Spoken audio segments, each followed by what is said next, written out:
Mesdames, messieurs, bonsoir. C'est Edison Wilder et vous regardez une édition spéciale de Weasel News. L'actualité de ces dernières heures à Los Santos est tout simplement explosive. Entre cafouillage politique, tension sociale et intervention policière musclée, voilà ce qu'il faut retenir. Tentative express de la FBR ce matin. Faire passer une réforme supprimant la déductibilité des charges salariales pour les employeurs. Résultat immédiat, les patrons sont montés au créneau, la rue a suivi. Une manifestation d'abord pacifique a rapidement dégénéré dans la soirée. FBR, nique ta mère, FBR, putain, ça nique ta pète. mère. Putain. Qu'est-ce qui se passe? Oh Oui. putain. La réforme a été finalement annulée dans cette même soirée. Scène de chaos, plusieurs agents de l'État pris en otage. Une opération revendiquée par des membres de la communauté italienne de Mirror Park. Un nom ressort, Poli Baruzzi, co-animateur de l'émission Touche pas à mon or. Le LSPD a réagi rapidement. Lourdement armés, les agents sont intervenus avec sang-froid. Une opération saluée dans tout l'État. Voilà la police.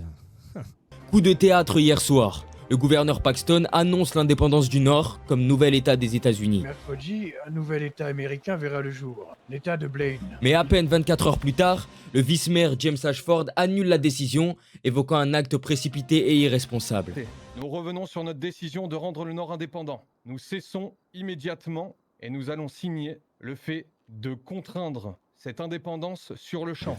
Un feuilleton politique surréaliste, à revivre en rediffusion sur nos canaux. Un quartier oublié, évité, parfois même nié. Là-bas, la loi n'existe plus. La survie est un mode de vie.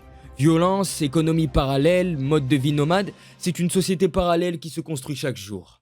Weasel News prépare une immersion exclusive et ce que l'on y retrouve ne vous laissera pas indifférent. Oppressante de capitalistes. Libérez-les, libre couilles. Laissez-les respirer à l'air libre. Ces pauvres couilles qui sont emprisonnées dans ce pantalon tous les jours. Et pour terminer, notre petite minute média. Afro United, un refuge pour reconstruire. Fondé par Lloyd Dawson, offre un vrai refuge aux jeunes issus des quartiers difficiles. Ici, on ne laisse personne sur le bord de la route. N'hésitez pas à contacter le numéro 221 11 93 si vous êtes dans un moment d'épreuve. Un habitant des quartiers de Compton s'est fait renverser par un colis stratégique. Nous lui souhaitons nos prompts rétablissements. C'était Edison Wilder pour le Weasel News. Si vous prévoyez d'aller dans le Nord, soyez vigilants. Le peuple va sûrement se révolter face aux annonces précédentes. Ah, attendez, un flash spécial vient de m'être transmis.